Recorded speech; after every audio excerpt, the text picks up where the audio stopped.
I'm going live. Oh, yeah, going live. And this is going to be good. This is going to be real good. Got a good show tonight. It's going to be a good show. A real good show.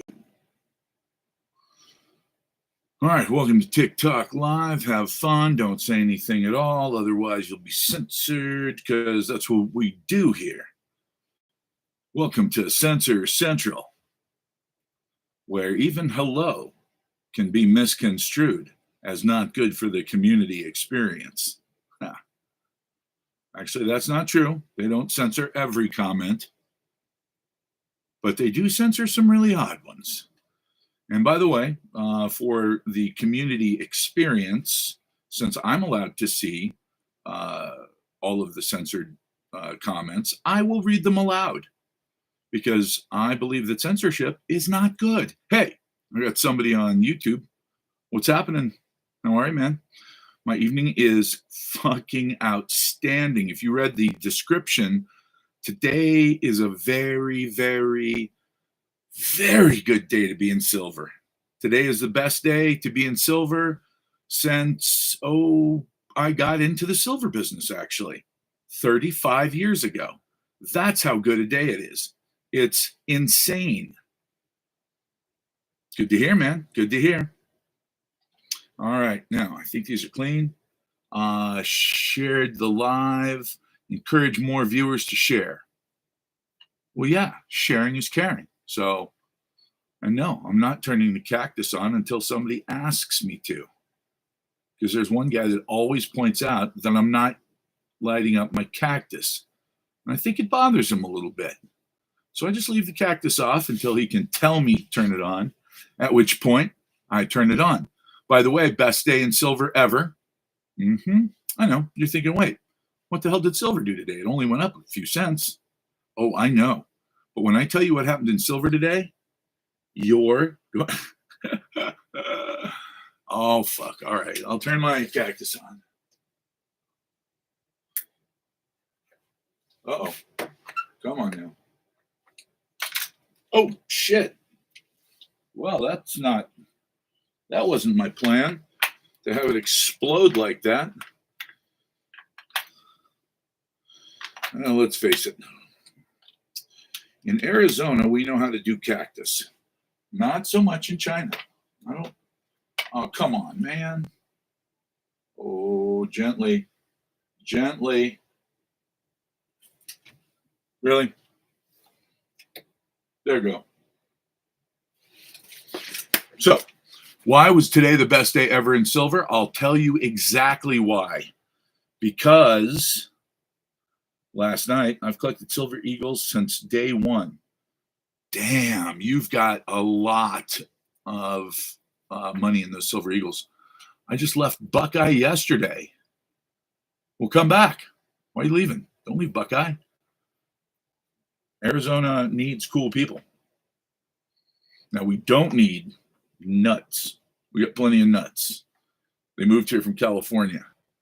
And they were like, man, I'm so sick of the bullshit in California. I'm going to move to Arizona and try to California it.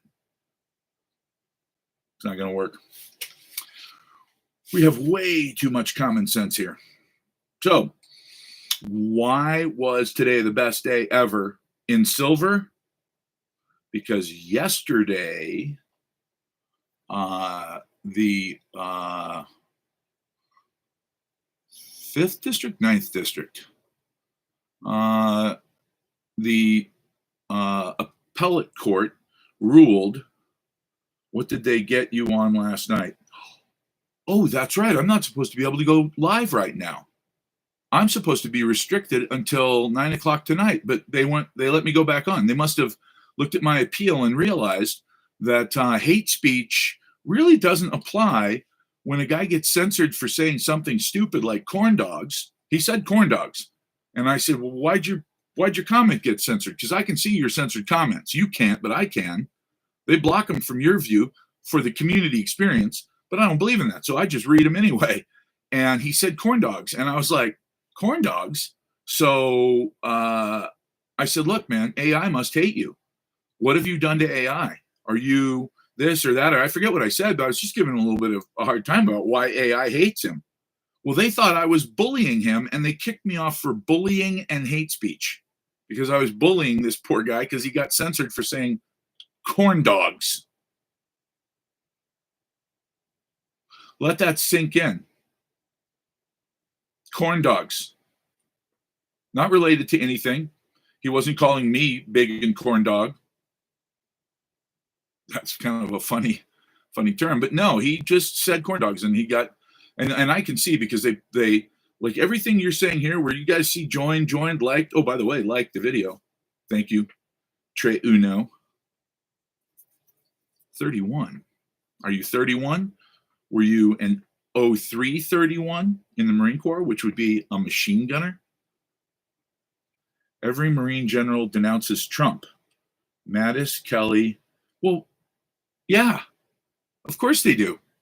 Marine generals don't go into combat. Marine infantry go into combat. Those guys sit in the back and make millions of dollars on combat. Think about it. No war. No need for too much in the way of defense spending. Anybody in the defense industry right now hates Trump. That's a fact, because I really believe, based on what he said about Putin and talking to Putin, the fact that according to news sources, he has spoken directly to Putin 8 different times. Okay. Well, I know that he's talked to Netanyahu because when Netanyahu came to Washington, D.C., he made a very big detour all the way down to Florida to go to Trump's house and have lunch with him. I have a funny feeling everybody knows what happens if Trump gets elected, and it's not war. And I'm cool with that. You know, once you've been in a war, I think you change your mind. But a lot of people, especially the chicken hawks, like, oh, I don't know, who was the most evil vice president in history? And I'm not talking about Kamala Harris. She's a political creature, just like a lot of politicians. I'm talking about somebody who really had his finger on the pulse of evil. Somebody who actively lied to get us into a war, manipulated oil industries and defense industries so that he could make hundreds of millions of dollars while the vice president. Anybody? Bueller? Think about this. For the Democrats, this must be the strangest thing they've ever seen, because as a Democrat, when I was, before the party left me holding the bag and standing there all alone, I remember thinking to myself, these Republicans, these chicken hawk bastards who got us into these wars, never-ending wars, I can't stand them. And nobody I knew that was a Democrat could fucking stand these people. They were literally like, they were the epitome of evil chicken hawk lying sons of bitches who got us into a war we didn't need to be in Iraq and Afghanistan. Dick Cheney, right? That's who you're thinking of. You're thinking Dick Cheney. Who endorsed Kamala Harris? That's got to be weird, right? Is that weird? You think that's weird? The Dick Cheney? Susan Rice? I mean, what's going on here? How is this possible? How is it that Dick Cheney and Susan Rice and all of these other chicken hawk Republicans are voting for Kamala Harris? Because she's their candidate. And what did we get when we had them in office? What did we get for 8 years of Dick Cheney? Lie after lie after lie after lie, and war after war after war. And now they're saying, I want Kamala Harris to be president. That doesn't make the Democrats just fucking cringe? How? How are they bragging about this? It makes no sense to me. Look, I had a progressive radio show on a progressive radio station in 2006, 2007, 2008, all the way through 2010. And I documented all of the shit that Dick Cheney did to destroy this country. And you look at it and you go, wait a minute. I mean, yeah, the Patriot Act was evil. The Patriot Act took away so many of our rights. But who actually bragged about being the author of the Patriot Act?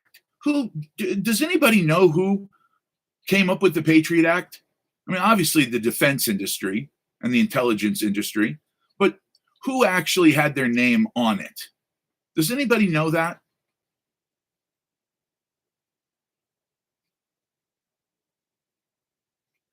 Interesting. I've never met Steve Bannon. All I was told when Trump was president was he was an alcoholic piece of crap. But now I don't know. I don't know. He might be a super sharp guy. I've never talked to him. So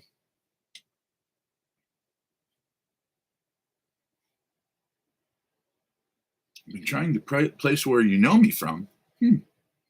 Let's see. Oh yes, I was on the radio. Nope, it wasn't Clinton. It was Joseph Robinette Biden. What? Wait, what? Did I just make that up? Did he brag about the fact that he authored the Patriot Act? Wait, Joe Biden? But hold on, Joe Biden he's a Democrat. Yeah, look it up. Google that shit. He bragged about it. It's on YouTube too. You can look up that video too. You can look up a video where he is actually talking about the fact that, yeah, that was me. And they shot me down in the 90s under Clinton. But I knew there'd come a day. And 9/11 was it. I'm outstanding, Ron. Appreciate the question. So we've got Joe Biden, a Democrat, authoring the Patriot Act, which took away a lot of our civil rights. And then you've got Dick Cheney, who is clearly a corporate chicken hawk whose only job in life, other than accidentally shooting friends in the face while drunk, is to start wars. And he wants you to vote for Kamala Harris. Do you see the problem with this? This is going to be a problem for a long time. They're going to have to explain. I'm going to turn off my ringer because I don't want to have people calling me and talking to me right now. So ringer off. There. Good. Okay. Ron pointed this out years ago. Ron Paul. Yeah. Well, there you go. Let's see. We made it to 2008, but it was hard after Clinton.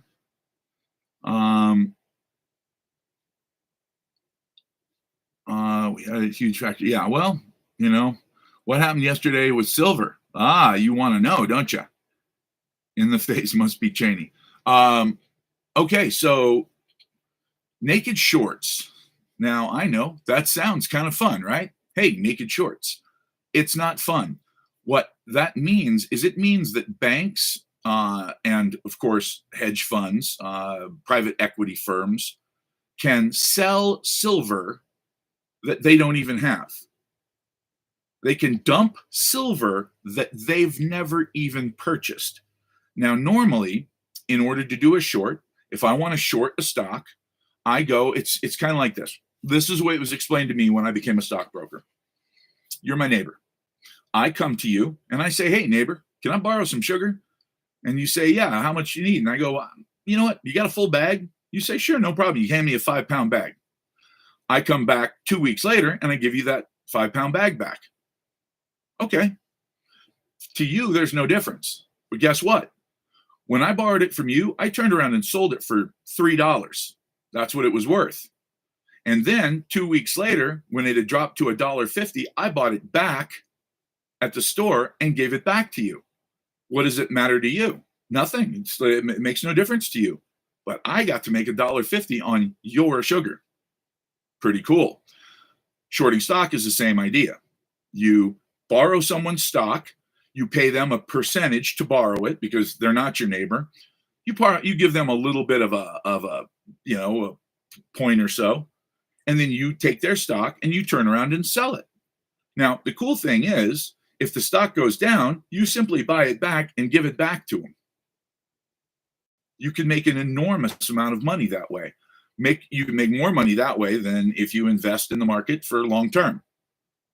It's kind of a vulture thing to do. It's not something that I would do, but it's something that banks do all the time, and hedge funds and private equity firms.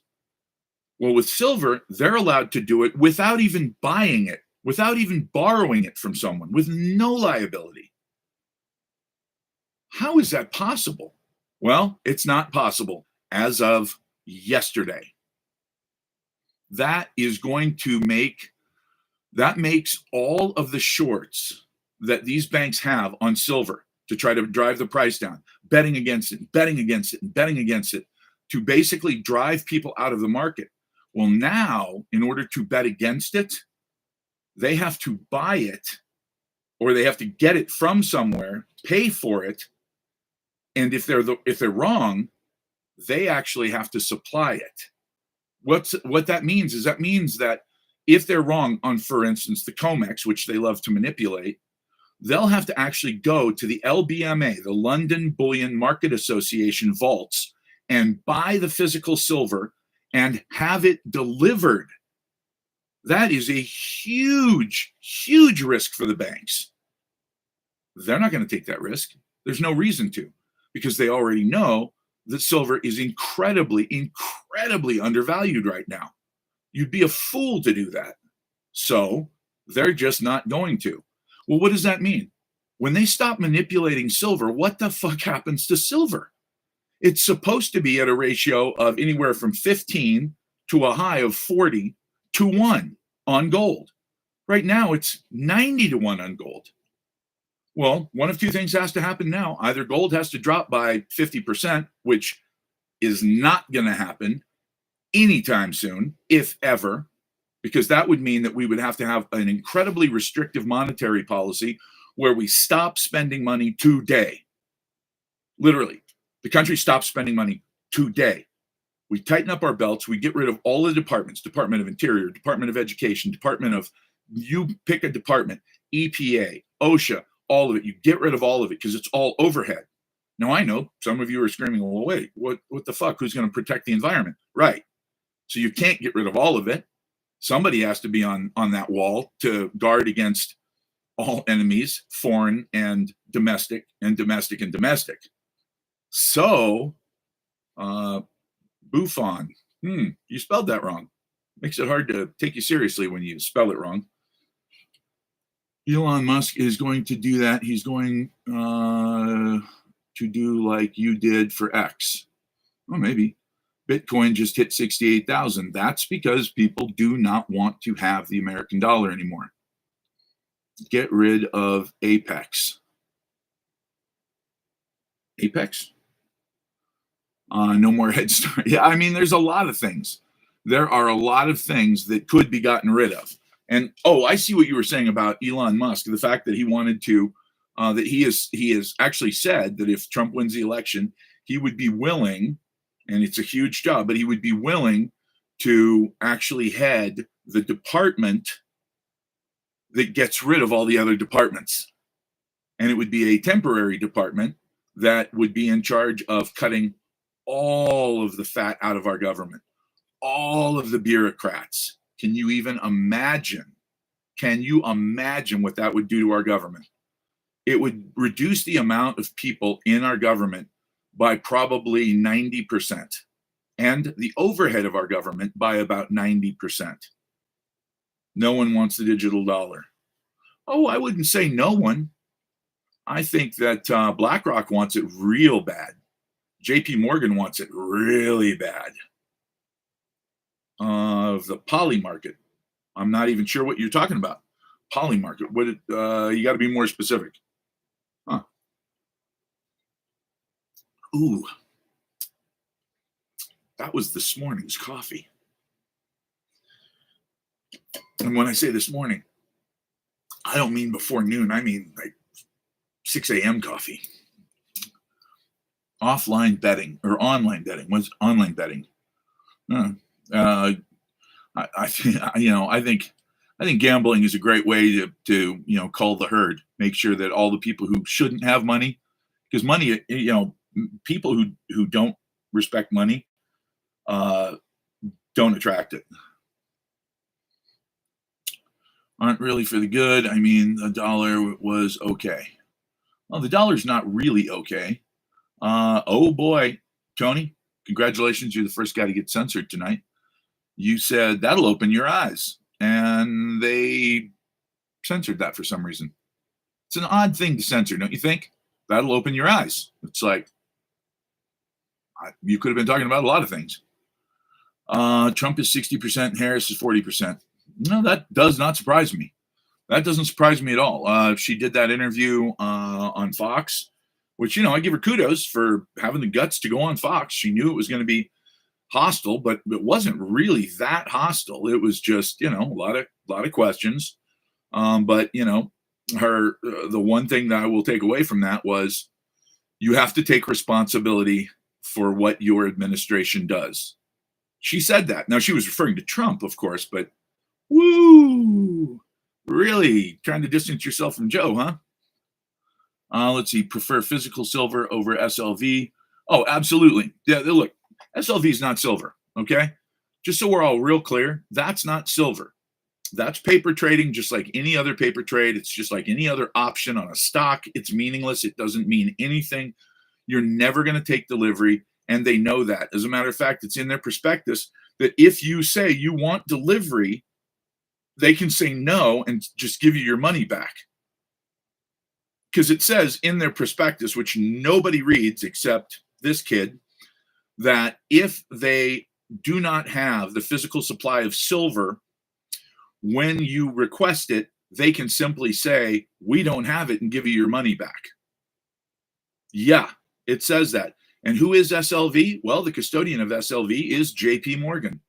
By the way, it also says in there that the price of SLV may not actually reflect the physical price of silver. Well, what the hell does it reflect the price of then? Tea in India? It's become a joke, really. And the people who buy into it are only the people who are fooled. Who do you recommend to buy physical silver from? Are you one of my clients? Did you do that on purpose? Because if you did, thank you. Love you. Me. That's what I do for a living. I sell gold and silver bullion. So text me. My number is in my bio up there. Text me in the morning and I will get you absolutely the best price. By the way, Lawrence, if you're on here, Lawrence, if you're on here, I sent you silver. See, normally I would never say that. I would never say I sent silver to anybody because I don't want people to know that somebody got silver because it's none of anybody's business. There you are, Larry. Well, this is different though, because I only sent Larry just a little over 2 ounces. I know I owed you 1 ounce, but you know what? I just felt a little better sending you 2. And by the way, one of them is one of the pieces that I sent you is a 10-gram silver card. It's just a little it would basically, if it grew up, if you water it, it may grow into an actual bar, like one of these bad boys over here. One of these, except it's not one of these because, well, I love you, Larry, but I don't love you 10 ounces that much. That's a lot. So you'll have it on Monday. It'll be there. So can you supply gold nuggets? Only if I get really lucky with this. Oh, yeah. Wait. You think I'm a part-timer? That I'm a hack? Hell no. I love gold and silver so much that my son and I are going to go panning for it this weekend and next weekend and the weekend after. Why? Why would I do that? on Bullion Exchange Company. I don't know who they are, and that worries me. Cigars and coffee. Jesus, I love you already. I want both. Send them now. Yeah. By the way, I ran out of coffee. I just drank the coffee from 6 a.m. Coffee doesn't keep all that well. Bring us along. Hell yeah, you're all invited. Cave Creek, Arizona, baby. You can meet me at the Buffalo Chip Saloon, and we'll all caravan about 5 miles. Actually, that's the beautiful part. There are dozens and dozens of gold mines in my neighborhood. Where do we sell it when we are ready? Oh, you sell it to me, please. You don't have to. I mean, there are gold and silver exchanges in your own town. If the demand is high, which it will be, they'll pay you spot plus a certain amount, whatever it is. If the demand is super low, which it used to be, then they give you like 95% a spot, sometimes 99% a spot. They're jerks.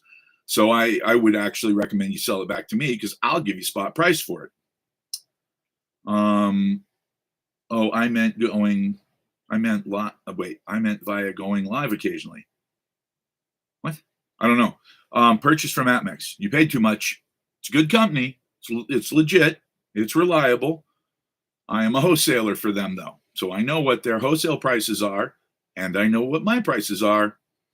Don't do that again. You call me. Don't call them.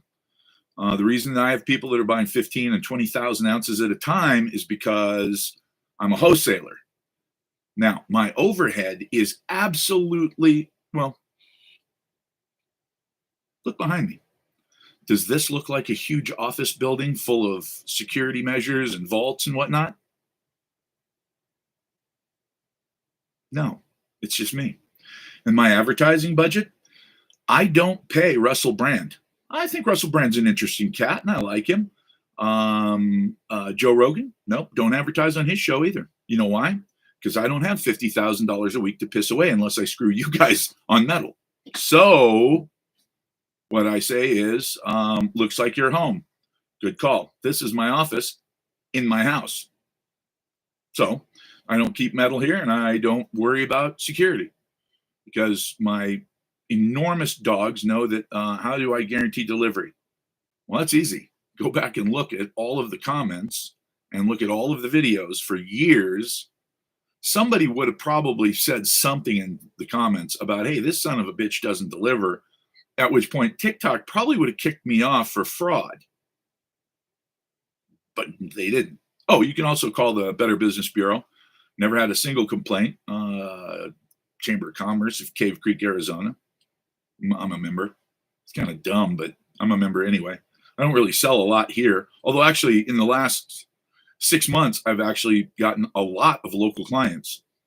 There are guys on YouTube panning and using gold table. Yes. And you know what? One of the reasons that I'm doing this is because, I keep telling you guys about how Venezuela's economy collapsed and people started panning for gold, and they would get just a few flakes of gold per day. But those few flakes, and again, let's put it all in perspective. Let me get this little bad boy out. This little teeny tiny thing right here. This little teeny thing that's not even close to the size of my fingernail, maybe my pinky. This little thing is $1 in silver. It's $108 in gold. Now, look at how small this is. I mean, really, that's tiny. It's a tiny little wafer of silver, but it's 1 gram. If you find 1 gram of gold, you found $100. There are guys that go out there and they find 3 or 4 grams in a day. Now, there are guys who go out there and they find 2,500 grams in a day. God bless them. Look, this in gold, this is about $30,000. Just this little piece, which I can make disappear in the palm of my hand. $30,000. So, is it worth it to go stand in a stream and pan for gold? Well, hell, I'd probably do it anyway, just for fun. It's beautiful outside. And now that it's not super expensive or super hot, Thoughts on keeping physical silver in a safety deposit box? Absolutely never. First of all, if the banks fail and close, you can't get your silver, so it's worthless. Number two, after going on YouTube and looking at all of the news reports and horror stories about people who have put their entire, what in the hell? Oh, dog hair. Of course, dog hair. What? Right there, dog hair. You guys can't see it, but on YouTube, on a 4K camera, it shows up and makes me look like an ape man. And I don't need any help with that. So you hear horror stories about people who put all their family heirlooms, jewels, bear bonds, all kinds of, and the bank just simply got the wrong number, opened the box, sent everything to storage, and now half of it's gone, or all of it's gone, or they lost it. And it's like, wait a minute, what the hell? So I never, ever, ever look. All I can say is this. Let's sum up. What have we learned? You cannot trust banks, period, ever, under any circumstances. Never trust a bank. Never trust a banker. Never trust 99.8% of lawyers, period. It's these people don't give a shit about you. You are literally cannon fodder for them. Oh, look at that, Freddie. You got censored. Freddie got censored. What's he say? Where's it best to buy silver ingots? You're a Vietnam vet. Well, then you should buy it from another vet. See the Marine Corps shirt? I'm not wearing it because my cousin was in 0351, baby. Anti-tank assault and demolitions. So buy it from me, and I'll give you a great deal. As a matter of fact, you can have this one, or this one, or this one, or some of these. Got these on my desk right now. I know. I said I don't keep silver here. I don't keep a lot of silver here. I mean, this is, it's a couple $1,000 worth. It's not exactly, worth risking your life. So, and my dogs and I have an agreement. If somebody breaks in, I get first dibs on them, not the dogs, because we're going to have a long discussion. I'm not going to do anything bad to anybody if they break into my house, because I'd like to talk to them first. Basically have them explain the series of bad decisions that they've made in their life that ended in this ultimately bad decision to break into my house. And then, depending on what their answers are, I will either send them on their way or call the police, one or the other. $20 tarp layer. $20 tarp layer in creek, put rocks on it. Natural southpaws. I don't know what a southpaws. Southpaws. What could that mean if it were not spelled? So if your spell check hadn't just freaked out on you. I just plug my phone in. Good. Southpaws.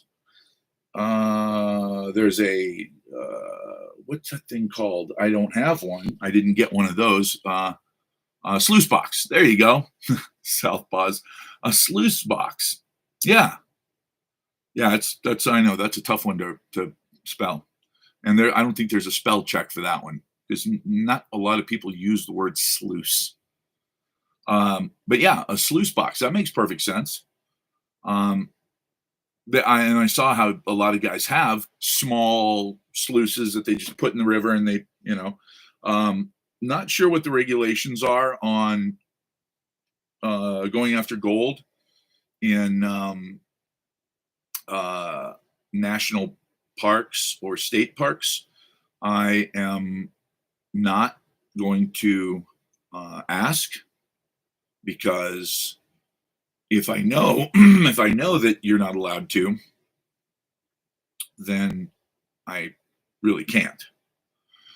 However, if I just assume, which of course makes an ass out of Uma Thurman, but if I just assume that it's legal and then somebody says it's not, well, then I'll have to stop. But until they actually see me doing it and they say, hey, I'm a such and such ranger, whatever, then I'm just going to keep doing it. See how that works? That's called being an American. Forgiveness rather than permission. Drive 9-car tractor trailer snowbirds to Florida. I think that's what you do for a living, or maybe you're suggesting that that's how you make a lot of money. I'm not really sure. But yeah. So, what have we learned? We're notifying viewers that you're live. Well, thank you, TikTok. Thank you, algorithms. Thank you, AI. I love you. Truly. I mean that. You've made the experience for my community much better. You only block people who absolutely need to be blocked. We all know that, and we appreciate that. So when you take over the internet and start looking for people who don't like you, remember, I've always loved you. Okay, silver. So we have this really, hi Mary from Mesa. Outstanding. I like it. So if we have a price disparity, which we do, no, you know what? They're actually going to be able to, well, they can detect lies, but just not with this AI yet. But soon it'll have a voice stress analyzer in it and the whole 9 yards. Yeah, get ready. But in the meantime, let's have some fun with the AI, shall we? So what have we learned? Well, number one, we know there's a huge price disparity between gold and silver. It's enormous right now. We know that it was caused because of naked shorting by major banks and hedge funds and private equity firms who were driving the price of silver down, keeping it down. Well, now that is going to become an extraordinarily dangerous thing to do for them because they could lose billions of dollars for every dollar that it goes up. You see what the problem is there? So they're simply going to stop manipulating the market. It's just the financially smart thing to do. There's not enough reason for them to do it. And there are a huge amount of reasons for them to stop now because the court said no more, just no more. You keep doing this over and over again. JP Morgan's done it dozens of times. They've been caught for it. They call it spoofing the market. They've spent literally billions and billions of dollars in fines and penalties, paying the government every time they get caught. And every time they get caught, they look at their balance sheet and they go, okay, well, we made $48 billion on all of that, and we paid out $2.5 billion in fines. Yeah, let's do that again. All right, let's do that again. Look, you have to understand something. There's no right and wrong in a corporation. Corporations are, by definition, psychopathic. They are literally psychopaths. They have no inherent empathy or sympathy for anyone. They are a creature that is created for one purpose. They are like a great white shark. They are an eating machine. That's what they do. They create profit in any way necessary. That's it. What increments do I sell silver in? Pick one, baby. Pick one. Anywhere from 1 gram to 1,000 ounce bars. Anything in between. So you're saying the price of silver will rise soon? I'm saying that the price of silver will rise for a little while. And then when all of these naked shorts completely come off and these banks have to cover their shorts, because they will, then the price will absolutely explode. Now, for those of you who have been on here for a long, long time, I've always said I'm not one of these guys that likes to talk about crazy prices. All these crazy prices people throw out. I like Robert Kiyosaki, sharp cat, lives right down the street from me, nice guy. He's been saying shit like, $600, $900 silver. And I'm like, whoa, man, I can't say that. But he's not in the silver business. He's a silver buyer. I can't say that because credibility. Even if I believe it, I can't be, I go from hero to zero instantly if we don't hit that mark. So I have to be very careful because I want people to put me on their Christmas list by overperforming. So I've said, look, it could go to 65. Yeah, fuck all that. That's gone. I'm saying 150 in the next 12 months.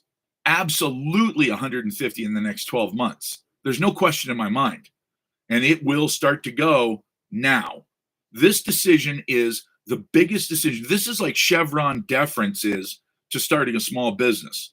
It means that all of the bullshit that Wall Street has played on silver, all of the complaining you hear from people in the silver market, it's all over. It's done. They can't do it anymore. It's illegal now. Whoa. Everybody complains all the time. Now, here's the funny thing. If I go back and you go back to, I don't know, 2022, I made videos bitching about the price of silver and how it's manipulated. You notice I don't do that anymore. I don't make videos complaining about the manipulation. I am so glad that it was manipulated down, because right now, if it's at 70 or 80, people are like, damn, I already missed it.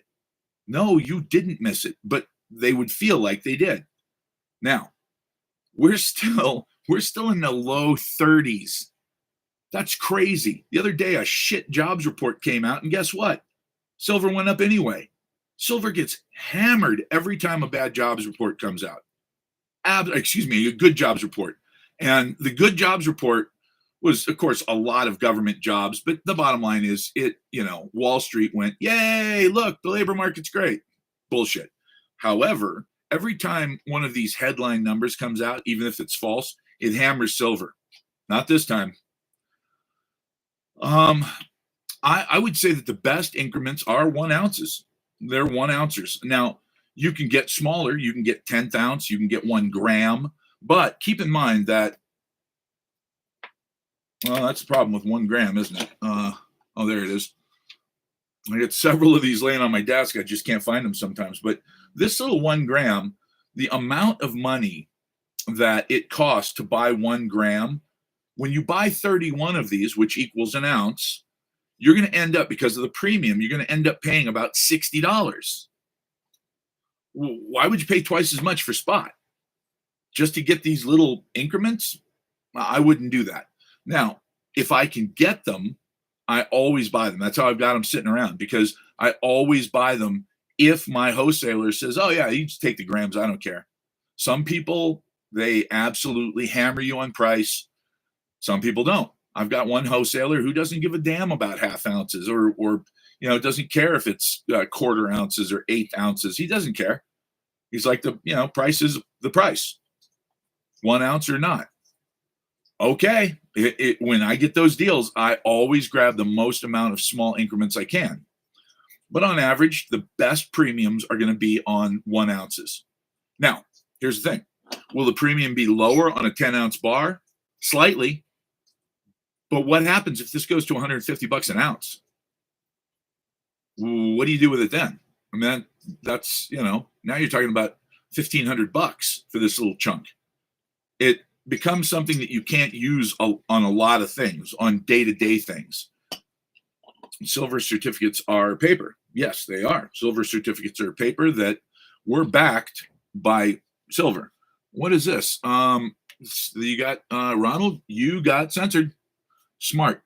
Under promise, over deliver. Return customers, sustain yields of infinite products. Yeah. Of finite products. Yeah. Why did they censor that? See, that's what I'm talking about. Does it seem odd to you that they censored something where he just said something that was totally common sense? Like, that was not controversial at all. That's just good business sense right there. And it got censored. What app do you use to watch price? It's tough because, like, I'll give you an example. I'm using the same guys I trade with, which is TradeView. However, boom, TradeView. However, the price that they quote is not the price, is not the real spot price. And when I say that, what I mean is the spot price that they quote here. I'll give you an example. Let's go to futures. Let's go to, whoa, shit, it's up a bit. Wow, it's over 32 already. Yeah, I had a bad feeling that was going to happen. Shit. Well, I mean, it's good, but that means in the last year, it's up 40% in 1 year. Now, come on, guys. I mean, that's a huge That's a huge profit. All right, let's go to now what wait, well, let me go back. 32.20. Now let me go to APMEX and let's see what they say, because APMEX will have their price. They're saying 32.26. So the first one that I read was the ask, and the bid, and then the second one, which is the higher one, is the ask. So I might ask 32.26, but somebody else is bidding 32.20. It's a 6-cent spread. That means that the market's very busy right now. 6 cents is a small spread. If it were 30 cents, and I've seen it as much as 40 cents, that means the market's slow. And you're saying, hey, look, I got 10,000 ounces, 100,000 ounces, I'll sell it at X amount. And people are like, we'll offer you X amount. Because they know the market's slow. There might not be any takers for a minute or two, and you're going to be like, yeah, fuck it, I need out right now. Boom, you're done. But when the market is just humming, it can get all the way down to about 4 or 5 cents, but 6 cents is tight. That's a tight spread. 5 troy ounces is cool. I mean, here's the thing. As long as, for me, I like the 1 ounce coins, because when you hand somebody a 1 ounce coin, look, when I take one of these out and I say, hey man, you take silver, what's the first thing everybody thinks of when I pull out a silver coin that's got what these are called dentals, by the way, these little dents, these little ridges all the way around. Those were established by the mint so that you couldn't shave off part of the coin. They actually used to take clippers and clip off the coin. That's why when somebody says, oh man, you got clipped, that's literally what they mean. It's from clipping. Right. You think of silver dollars. That's exactly what everybody thinks of, is silver dollars. Well, what's a silver dollar? It's real money. Everybody knows it's real money. And that's the cool thing about this. I pull out one of these and I go, hey man, you take silver? I got an ounce of silver here. And they look at it and they go, let's see, 1 troy ounce, 999 fine. That's pure, right? And I go, yeah, absolutely. Like sterling silver, I explain to somebody, like sterling silver is 91% fine. This is 99.9% fine. So it's pure. And they go, what's this worth? Like $10? I go, no, man. Spot price is 32 now. It's skyrocketing. And they're like, whoa. Yeah, I should have some silver. And I go, well, I'll tell you what. Give my kid and I breakfast, it's yours. And they go, all right. Done deal. That's the way it is. And by the way, we all know that there are a lot of convenience stores that are privately owned by people from the Middle East and the East, people that are Indian. And guess what? Indians are really smart when it comes to monetary policy, because they've had their system collapse over and over, and they don't buy the bullshit anymore. They'd rather have silver and gold than anything else. So when you go into a water and ice store, which I don't know if everybody has those in Arizona, obviously they're very popular. But when you walk into a water and ice store and there's a guy named Patel behind the counter and you say, hey man, you like silver? They'll usually laugh. They'll go, hell yes, I like silver. Why, you got some silver? You want to sell some silver? On almost all of our water and ice stores, there's a sign somewhere that says we buy gold and silver. Yeah, they do. Why? Because they're literally sick of watching monetary policy fail.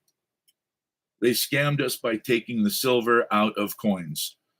Oh, they scammed us a lot more ways than that. But yes, how can I buy silver from you? Well, I'll make that easy. My number is in the bio right up there on my channel. Shoot me a text and tomorrow, and I will, or tonight, you can do it right now if you want. And then I'll send you a text back, and we'll figure out a time when I can call you. We'll go on someplace like APMEX, which is online. It's the largest American Precious Metals Exchange is the largest supplier of precious metals in the country right now. We can go on there, and I'll show you their prices, and I'll go, look, which one do you like? And you go, oh, I like those. I like the Buffaloes, or I like this, or I like that. And I go, okay, we'll buy those, but not at that price that you're looking at there. That's what everybody pays. Perfect example. Right now, they're Buffalo rounds. If you buy 500 ounces, and this is only if you buy 500 ounces, It's let's see, $3.50 over spot. Damn, that's woof. That's quite a bit. That's not cheap. Yeah, $3.49 over spot. Fuckers. I get it. I understand why they're doing it, because we're all running out of silver. And when I run out of silver, guess what? I'm out of business. So their attitude is, let's just get as much as we can. I know at 10%. And you know what? It's like that at a lot of places right now. But that's only if you buy 500 ounces. If you want 100 ounces, it's $36.12. If you just want, let's say you bought less than 100 ounces, it's going to be $36.42.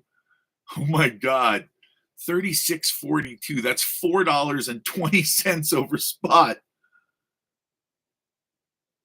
Don't do it. Just say no to paying too much. Which 1 ounce do you recommend buying? Which 1 ounce? Doesn't really matter. As long as it's 999, fine. Silver is silver is silver. We'll get you whatever design you think is cool.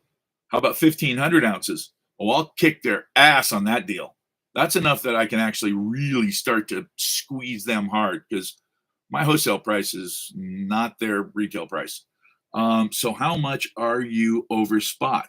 Well, that really depends on what you buy, because again, it's a factor of how easily it is to get and how much I have to. Silver cards. Albie, you want to sell me some silver cards? You sell me some silver cards. I know you got a few of them that you got from me. And if you want to sell those now, you just let me know, man.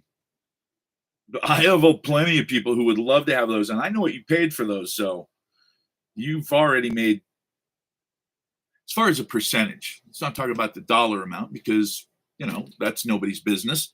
But as far as a percentage, I'm going to say it was about a year ago. Yeah, well, I remember it was a year ago because it was hot as shit. It was summertime. So, and it was raining, and I thought I was going to die delivering them because it was so hot where you live there in the South. Man, you must be up. You must be up $5 an ounce by now. That's awesome. No, eBay's silver prices suck because they have to pay a commission. Yeah, definitely talk to me about the podcast. I'd love to have you as a sponsor, man. I'd love to have you as one of my business partners. And I just got a business partner literally yesterday after, talking about it for one day. So I am definitely doing Big and Corn Fed in a big way on YouTube. I did the numbers, and I realized that on TikTok now, I've had a total of about 28 million views on my different channels. If I had that many views on YouTube, I would have made over $1 million. On TikTok, I made $271, and they stopped pushing my videos out because I asked for money. Even though they offered it to me, I said, sure, you go ahead, pay me a commission. They were like, nah, you know what, we're not promoting your videos anymore. And they shadow banned me because they'd rather promote somebody who doesn't get paid. Well, hell, why'd they ask me then? So I said, don't worry about it, keep the money. And all of a sudden things started getting better again. It's like, God, man, why even offer then? Because I didn't know they were going to screw me like that. So purchase through, you just started using AppMex. Can you finish the example? Oh, yeah, the purchase is easy. It's exactly like AppMex. I send you the bank wire instructions, send me some money, and I will send you some silver. And it'll just be cheaper than AppMex. But again, whether it's a Buffalo round, let's see what we got here. Let's go back. Buffalo round, lunar AppMex, shit, screw that, no. Oh, okay, they got one that looks like a peace dollar. They've got one that has Trump's face on it. I just delivered 500 of those to a guy in California, and luckily, I just I know that they're valuable because people are willing to pay more for them. Literally, people are willing to pay more for something that says Trump on it. Yeah, definitely text me in the morning, buddy. Thank you. Do I ship to California? Oh, Canadians. Yes. I thought it said Californians. Absolutely. You betcha. Oh yeah, you betcha. By the way, I know he knows this joke, but for those of you who don't know the joke, I finally found out how Canada got its name, and it went like this: they had a can, and they put a bunch of letters in it, and the prime minister at the time he pulled one out and he said CANADA. Okay, that's good. That's how they came up with the name. I know it's a dad joke. What the hell do you expect? I got 5 kids. I have dad jokes bouncing around in my head all the time. Let's see. So silver will absolutely explode. I am extremely excited about this. Extremely excited. Toronto. Okay, well then you guys, you get it.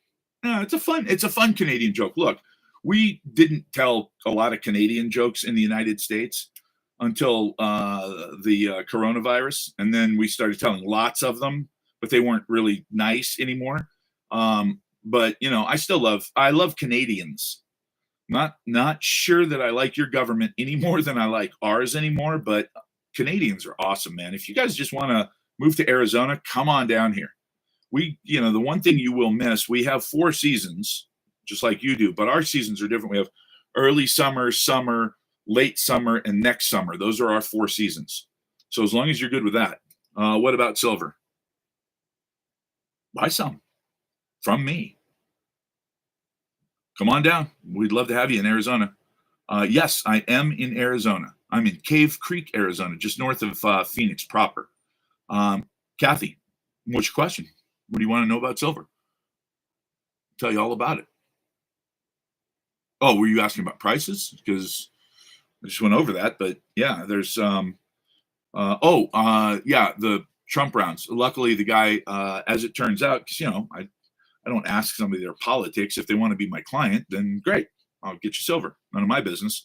But as it turns out, he's definitely very Republican. And when he got his 500 brand new in the case, still sealed Trump rounds, I explained to him that, look, right now today, based on the price that you paid for these, you can turn around and put these on eBay 20 at a time.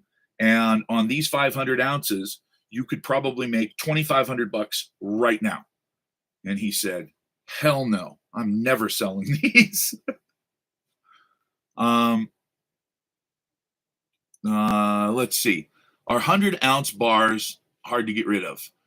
Yes, and the reason I say that is any gold or bullion place or pawn shop, they'll take them, and they'll probably pay you somewhere around spot price for them.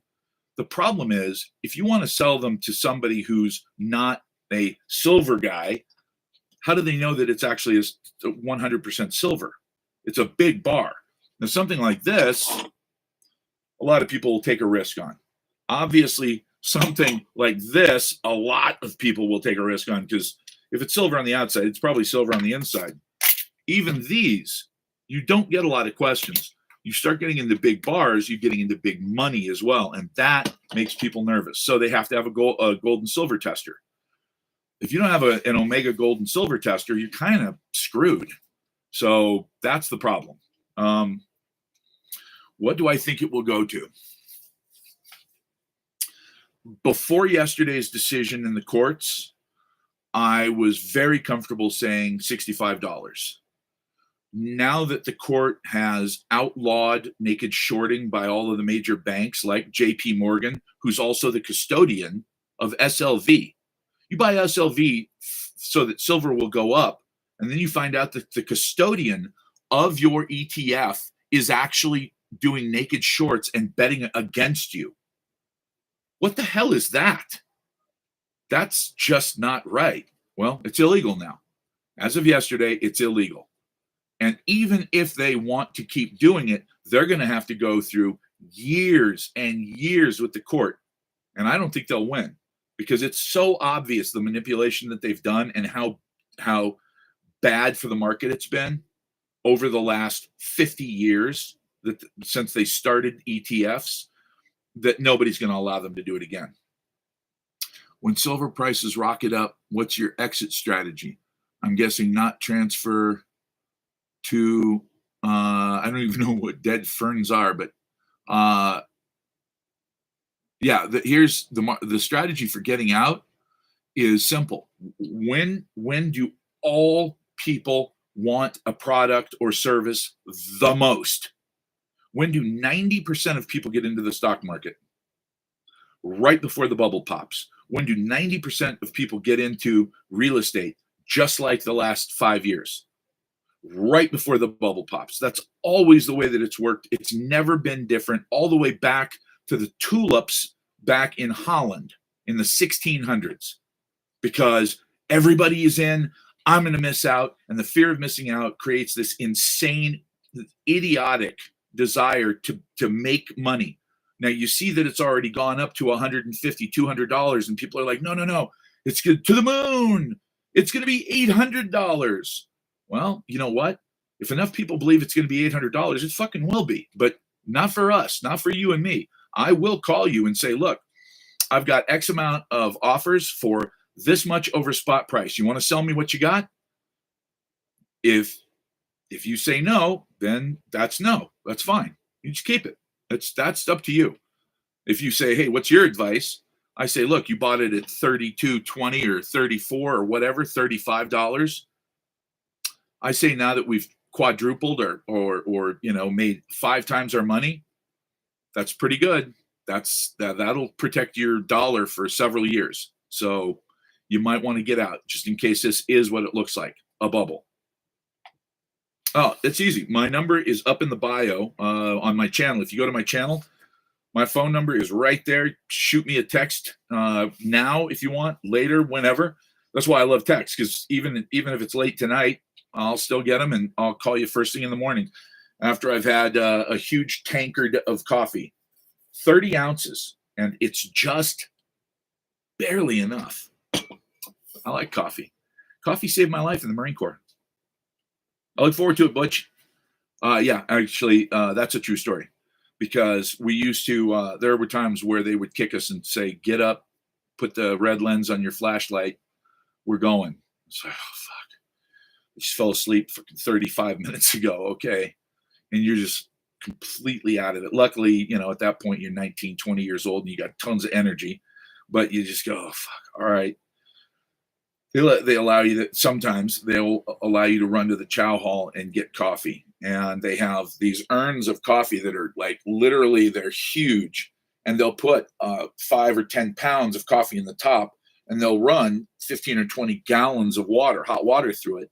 Well, what happens is, as it's filling up, that first bit that hits the bottom, if you drink that, number one, it will give you a stomach ache. You won't taste shit for 2 days, but it will wake you up. Remember those humps? Well, that's exactly right. So, coffee, I owe my life to coffee.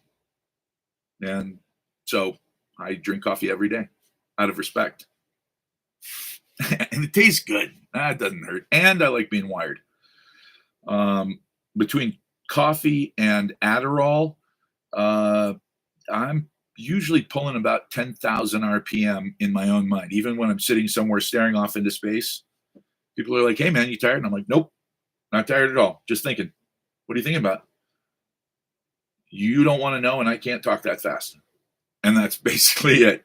So I'm usually problem solving 8 different things at once, which is why when I go to the store to get dog food, I spend $193 and come home without dog food, because I'm thinking about way more important things like Chevron deference and how that's going to affect, all of these 60,000 laws that have been passed that aren't called laws, but they are laws. Break one and watch what happens. I let a guy borrow my Jaguar for 1 day. I got 3 speeding tickets.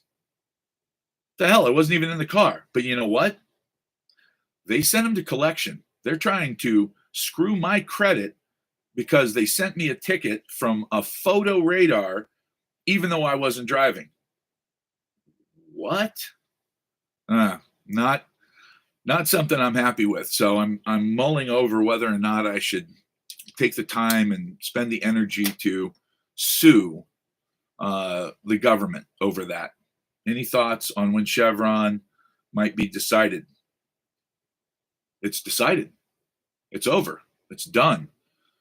Supreme Court voted that Chevron deference was no longer something that was never constitutional, and that they were basically allowing de facto laws to be passed by someone other than Congress. And the Constitution says that only Congress shall pass laws.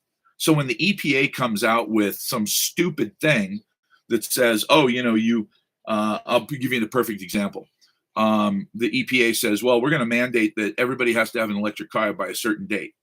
And the court says, you know what? I don't think that's legal. In the past, from 1984 until this year, the court had to show deference to that three-letter agency because theoretically they were the experts and judges had to defer to them. What? That's crazy. So now that Chevron deference has been overturned, every single rule and regulation, and Congress passes about 150 laws per year. That sounds like a lot, but all of the different three-letter agencies, EPA, FDA, SEC, FTC, they pass, in terms of rules and regulations, which are laws, they passed from 1984 until now 60,000 laws. Whoa. 60,000 laws. Now the DMV is going to be different because that's state. See, that's the trick. States can make their regulations if they want to. Yeah, Gavin Newsom stays up very, very late. Your thought on of market collapse prices? By the way, they censored that. I'm reading that. By the way, it's on there right now, guys, and you can't read it. But it says, when in doubt, 01. Your thoughts on market collapse prices? Why would they censor that? That's what I'm talking about. Like, why censor that of all things? Because it's a legitimate question. You're going to have to be more specific because we got several markets that could collapse and will. Number one, the stock market, obviously. Number two, the real estate market. I just reposted an old video that I put up years ago on TikTok. I reposted it so people could see that, hey, this guy was right way back when. And one of the things I talked about was the danger is that when people think of the real estate market unwinding, it began to unwind. Foreclosures started to really rise in 2006 and 7. The market really started to show a tremendous stress in 2008, which caused the bank collapse, which caused the quote unquote global financial crisis. And then it didn't stop unwinding until 2012, when it bottomed out and turned up again. And the real estate market sort of started to rebound. If you think about it, that's 6 years of decline. 6 years without a single break. That's a long time, man. That's more than half a decade of decline. Equities are not like that. Look at what happened during COVID. The equity market dropped by 40% in 5 weeks. What took 6 years in real estate took 5 weeks in equities. That is why people should get the fuck out of the stock market right now, because that is the reckoning that's coming. That is, like, when you look at how many times earnings everything is trading at, 22, 25, these numbers are insane. For those of you who don't know, and a lot of people don't really understand this, they hear PE ratio and they're like, what does that mean? Okay, so your PE ratio is how much money the stock actually made per share. So if I have a PE ratio, let's say my PE ratio is 20 to 1. So that means that that I made about, if my numbers are right, $5 on $100 share of stock. Now, I didn't make that much. They didn't pay me that much. That's a dividend. That's different. But the stock itself, the company made for every $100 share I bought, they only made $5. That's crazy. So, what am I saying? Well, I'm saying that if you're buying a share of a company for $100 and you know that that share is only going to produce $5 in profit per year, you're an idiot. That's insane. Because what you're doing is you're betting that the earnings will be so good that that stock's going to continue to go up. And in a lot of cases, Nvidia or Apple or especially Tesla, because that used to be a cult of personality. When all the liberals loved him, people would buy Tesla stock and buy Tesla cars. They didn't give a shit what it costs. I'm rich. I'm a programmer. I'm a Hollywood guy, and I want a fucking Tesla. I don't care what they cost. 90 grand, I'll take two. I'll have my maid drive one, the one I'm not driving that day. That's just the attitude they had. Well, there you go. Lost 500,000 in 2010. The problem is that when you look at the two different markets that you can really invest in right now, stocks or real estate, they're both at the highest they've ever been for no good reason, no discernible reason. Why is housing so expensive? Well, housing's so expensive because everybody got stimulus checks, $8 trillion total, and they went out and bought shit they didn't need, including an extra house or sometimes a bigger house. And at that point, it's 2% to that was the basic rate. So yeah, okay. Will I pay 3% on a house? Will I pay 5% on a house because my credit sucks? But I can buy one because I got all these stimmies coming in. I got a guaranteed $2,000 a week all of a sudden. Yeah, okay, I'll do that. Well, now guess what? The other shoe drops, which is over stimulus, meaning we had to raise rates. They raised rates, but they didn't raise rates enough, and they didn't raise them soon enough. They waited too long, and they didn't raise them enough. You want to kill inflation? You let rates go to 15 or 20%. Yeah, I get it. It costs you the next 4 years. You absolutely, all of the people in charge at that moment lose their position. Well, who was in charge? The Democrats were. When Joe Biden took over, he literally had himself in the executive. He had the House and the Senate. He could have done anything he wanted to. He could have passed anything he wanted to. He could have told Jerome Powell, look, don't touch it. Let it go. Just go crazy. Go fucking nuts, man. If you got to do 15% for 2 years, yeah, it'll destroy the job market. I get that. But it will crush inflation. Instead, they pussyfooted around, and now look what we're looking at. We're looking at today, as a matter of fact. I just saw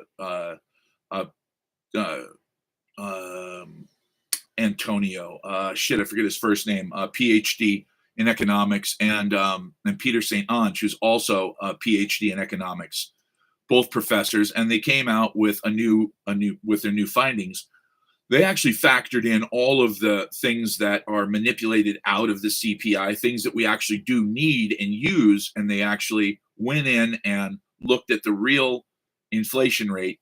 And they said that we have underestimated the inflation rate over the last 5 years by half. Well, when you consider that core inflation hasn't gone down for 48 months now, core inflation is still the same. They did the raising of the rates. They killed the labor market. People are losing their jobs left and right. I mean, Dollar General is shutting down. 7-Eleven convenience stores are closing all around the country.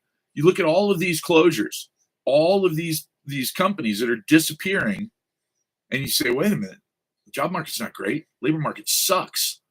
Well, it's not too bad. Okay, so what are those jobs and who's getting them? Well, those jobs are low paying, low wage jobs. And who's getting them? According to the national statistics of the Bureau of Labor Statistics, none have gone to native born workers. They have all gone to foreign nationals. All of the jobs that have been created in the last 4 years. All of the jobs. Every one of them. As a matter of fact, native born workers have lost 1.5 million jobs over the last 4 years, while people who are not native to the United States have gained 3.12 million jobs. That's how the job creation has gone. What is going on here? Inverted yield curve always inverts and shows that you're going to have a recession. When it reverts back, you're done, because that's when the clock really starts ticking. There have been times where a yield curve has inverted. 18 months later, we get the recession.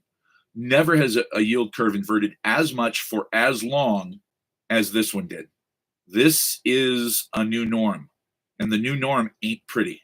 So, look, I can't save us all from the dumpster fire, but what I can do is I can say, look, let's fireproof your portfolio with a whole bunch of metal, a whole bunch of gold and silver. And again, when I say gold and silver, you have to understand something. I don't sell a lot of gold. I mean, as far as a percentage, because the average that guys in my industry recommend is about 5,000 ounces of silver for every ounce of gold you buy. So do I have people? I just sold a guy, to keep the ratio correct, I sold a guy 14 ounces of gold while I delivered his silver. That gives you an idea of the ratio. And, he's got a lot of silver now and quite a bit of gold, actually. So, gold's great for storing money. And if you have a tremendous amount of money, if you called me and said, hey, look, I've got $10 million. This $10 million has been in money markets and I'm scared shitless. Good. You should be scared shitless. And it shouldn't be in a money market, period. So at that point, I would say that you go heavy into gold, because you're not buying this so that you can use it as a monetary system if the shit hits the fan completely. Like if the entire country comes apart at the seams, you're not using the gold. You're going to use the silver. And by the way, if the grid goes down, well, hell, none of this matters anyway. If the grid goes down, alcohol and tobacco are going to be the only things other than pew-pews that keep you alive, because you will need to trade with somebody. And will your gold and silver retain their value for when the next economic system comes into play? Yeah. And if the grid goes down and we are lucky enough to put back together the pieces over the next, say, 10 years, will it be a gold-backed or silver-backed system? Oh, you bet your ass it will be. No, storing money is not a good idea when it comes to paper dollars. Moonshine. Moonshine's not a bad one. Ammo's totally useless for a lot of people because, look, most people have 8 guns and 10 rounds of ammo. And they think that's okay. They think that's, oh, yeah, I've got 3 clips full. Okay, good luck with that. As a former Marine, I can tell you there's 2 things that they never gave us enough of ever: ammo and water. We were always running low on both constantly. So, yeah, the bottom line is this. You have to plan in levels. You can't plan on the world ending tomorrow. If you do, you're literally giving up today. You're giving up today and tomorrow if the grid doesn't go down. Basically, what you're doing is you're sacrificing every day of your life until that happens. So let's just say, hypothetically, that doesn't happen for 10 years. Let's say we make it through this solar cycle and we don't get a massive solar flare. Now, that's what I pray for, because if we make it through this solar cycle, I may be a little long in the tooth by the time the next solar cycle comes around, but my son will be in his 20s and he will be completely prepared for what happens next, because nobody believes and I say no one believes we will survive the next solar cycle, period, because we can't survive the next solar cycle. I don't care what any other experts say. They're being paid to lie to you. The next solar cycle is the last solar cycle for what we think of as our society. Period.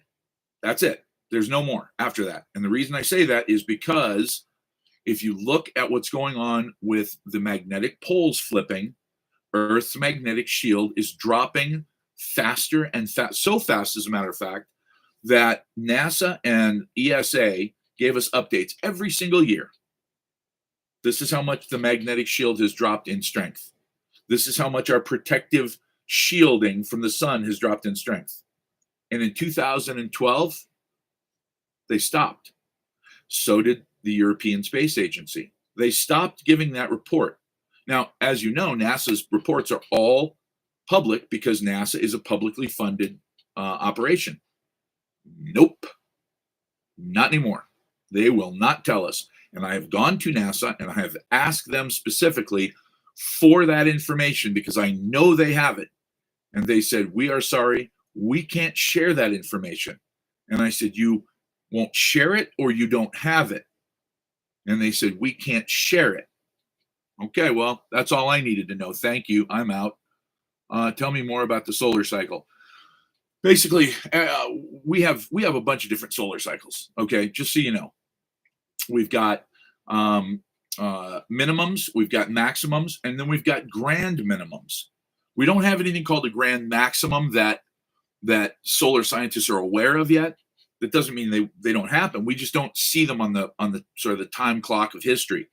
What we do see is about every 412 years, we go through a grand solar minimum, which is where the sun basically just shuts down. It just shuts down. It gets real quiet for between 50 and 70 years. The last time that happened was in the 1600s. It was called the Maunder Minimum. And basically, 80% of Europe died. 80% of people in Europe died because no crops. They were having summers that were a month long. That's the problem.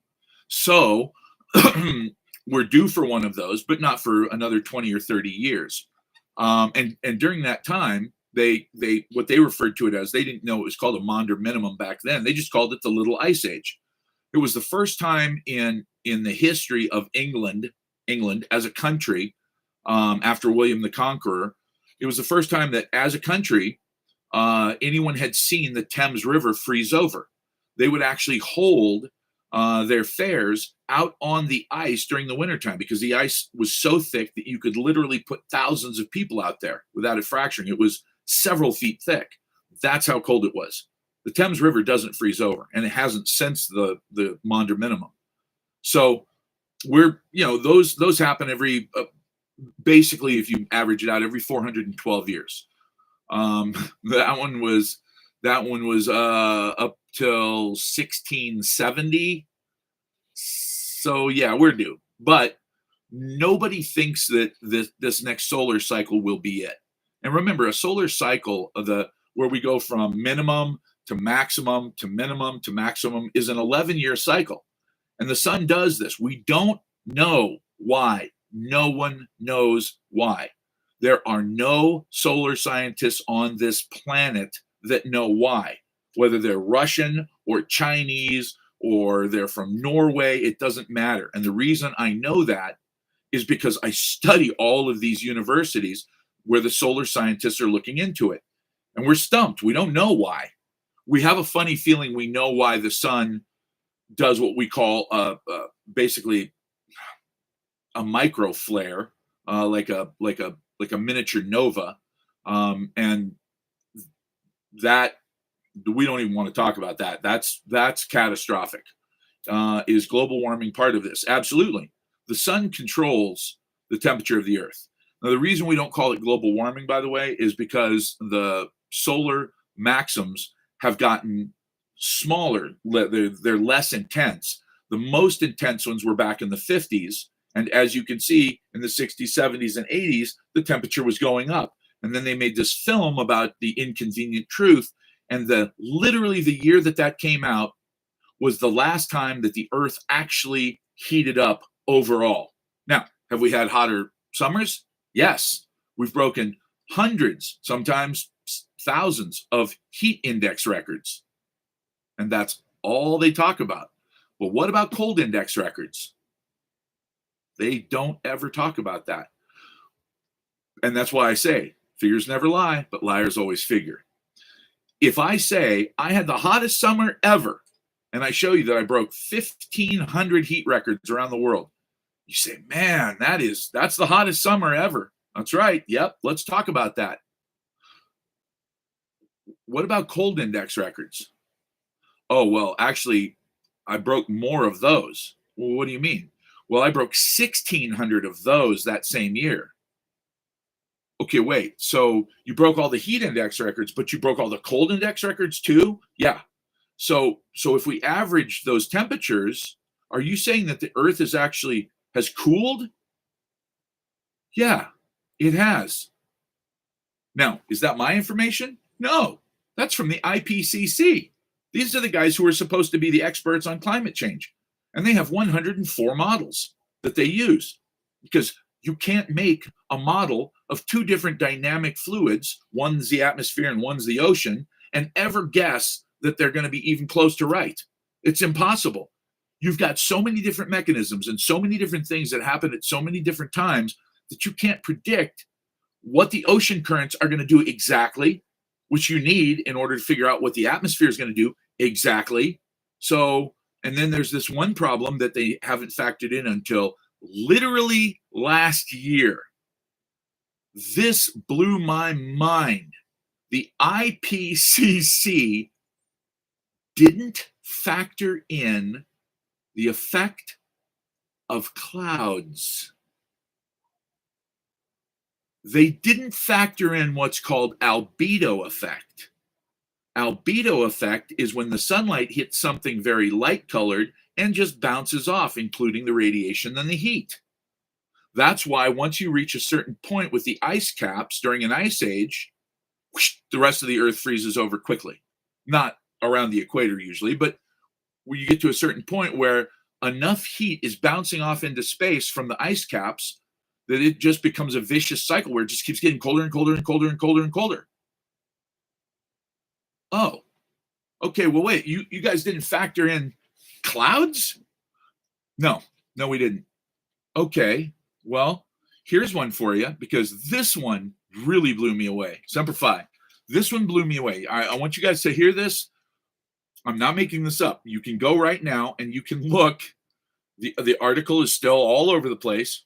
Well, in scientific journals and whatnot, because it's so basic, and it's one of those you're shitting me kind of things that it's hard to even wrap your head around this. The Norwegians have figured out, and they just released a paper that showed that one of the reasons that the global temperature has gone up so much is because the weather stations that are being used around the world as they aged lost their white paint. And as they lost their paint, as it chipped off from the snow and the wind and the rain, they started soaking up more heat and giving off erroneous readings all around the world. Now, you're thinking, well, okay, but come on, how much can that matter? Well, according to the Norwegian University, it means that we're off on our totals for heat by about 50%.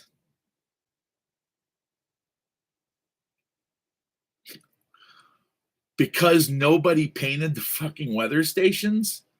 Yep, because they've been up there for 100 years, just ticking away, giving us barometric pressure and temperatures and getting weathered and sitting out in the sun all day. And sure as shit, because the paint has chipped off of almost all of them. And it's like, what? What do I think about Florida? I don't know. I didn't hear anything about Florida malls with the sightings. No, nobody's factored in chemtrails because they're just not that big a deal. And by the way, when you say chemtrails, you have to understand that, I know that it's a popular theory, but I also know that in order to have thousands of people flying around the world with millions of people having to pump chemicals that you then use as chemtrails, this gets out somehow. This is not kept a secret. If you want to keep a secret, there's only one way that you can keep a secret in this reality. You don't tell anyone else. The moment you tell another human being a secret, you can count on it never being a secret again. Period. That's just the way humans are. So the idea that we would get hundreds of thousands of workers from all around the world to fill up these tankers with these mysterious chemicals and then pretend that they're airliners, that ain't going to happen.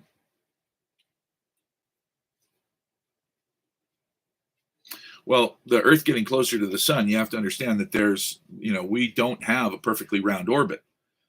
And our orbit and the tilt of the Earth and several other things are, it starts with an I.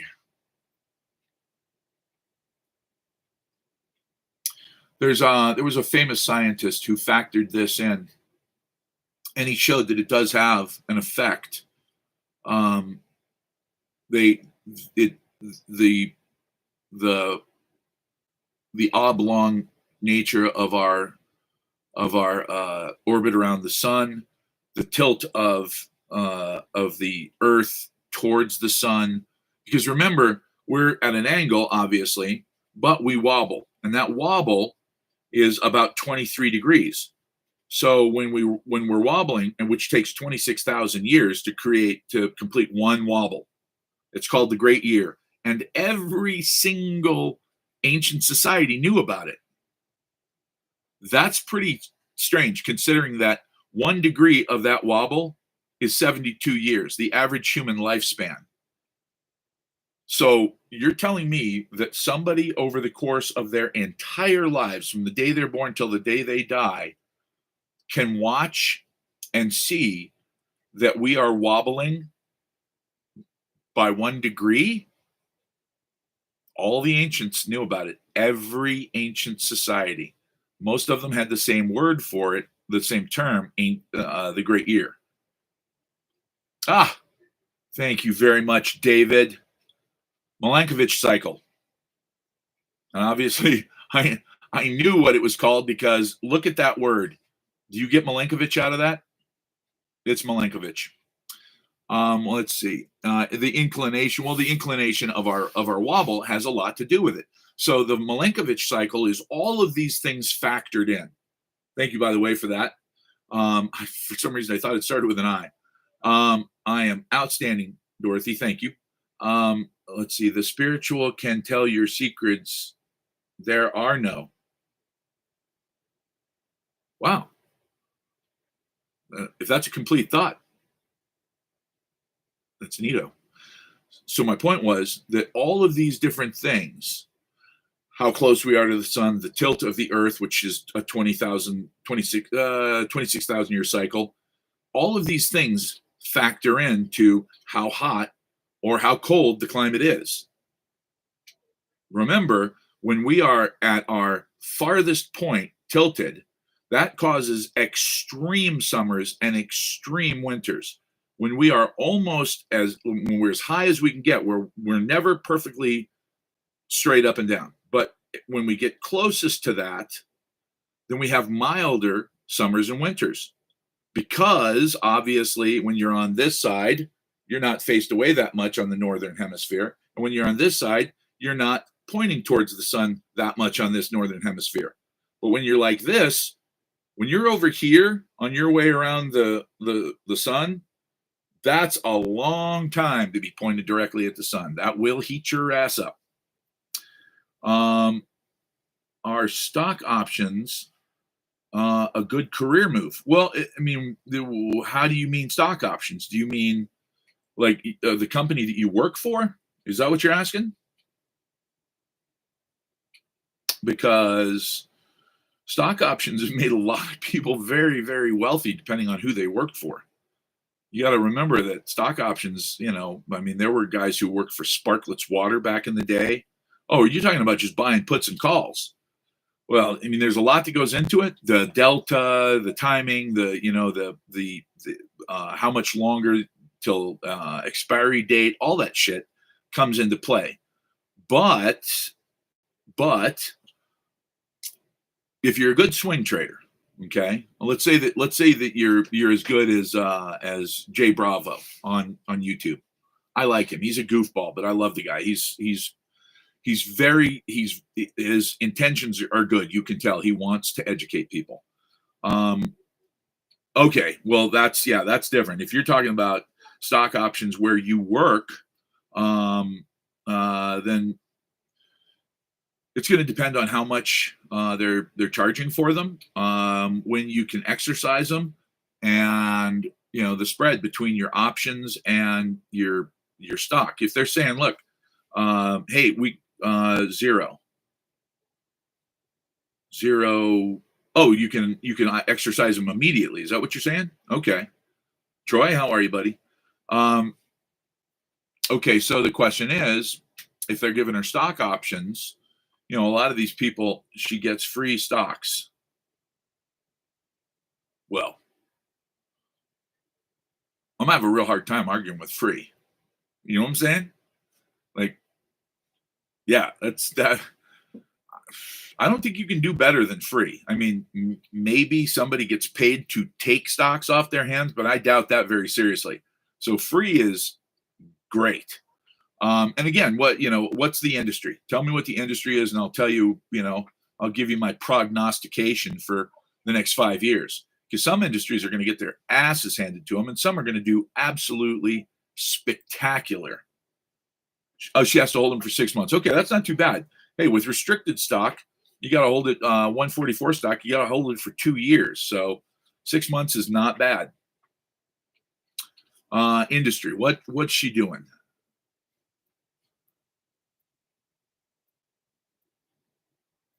Hey, thanks for sharing, Joe. That was cool of you, sharing my live stream with people. Dig it. The more the merrier. Cold food storage.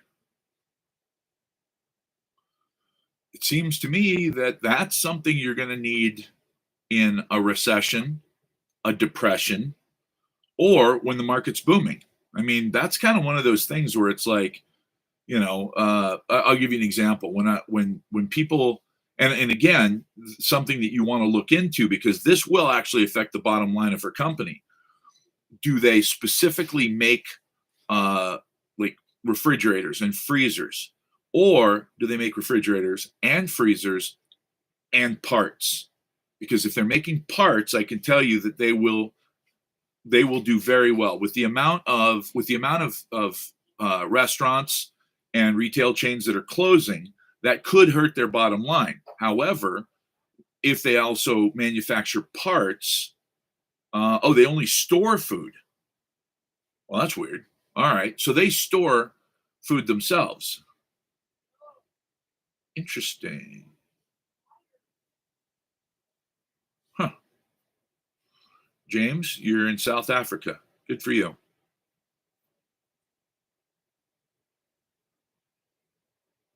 Oh, okay. For other companies. All right. Well, it depends on how big they are, but I'll tell you what. There's going to be a little bit of a downturn in the food service industry. That's a fact. If they're not too heavily weighted with just restaurants, you should be fine. I do not like the food service industry too much for the next probably, honestly, 5 years. The food service industry is going to get their asses handed to them. They're going to get crushed. And that's just the way it is. I mean, look, you can't charge $15 for a fucking Big Mac in any, like, there's just no world where that works, because I can go buy an absolutely kick ass ribeye at the store and bring it home and cook it myself for that same $15. And I can probably throw in a pretty good chunk of corn with that, or mashed potatoes or whatever. So now I will say this, having said that, restaurants, not liking those right now. Spice companies like McCormick's, loving those right now. Absolutely loving them. Just went IPO. Cool. Well, tell her, get in there and just work your ass off for the next 6 months and make sure that company does well. And as soon as you can, look at your stats. Are you growing? Are you shrinking? If you're growing in spite of a recession, I would not sell. And the reason I wouldn't sell is if you can expand. I'll give you an example. ITT, International Telephone and Telegraph, was started during the Depression. Harley Davidson started during the Depression. I mean, these companies grew through a depression. And when the good times came, baby, woo, they rocked. Yeah, well, again, Hollywood, I was born and raised in Hollywood, and I can tell you that, the rents there they're absolutely fucking brutal. They are just absolutely brutal there. Now, obviously, if you're in East Hollywood, if you're down by the 101 and Sunset, not so much. You're heading on down towards Koreatown, and it's a nice area. I like Koreatown. I like Koreans because I used to live in Korea. They're cool.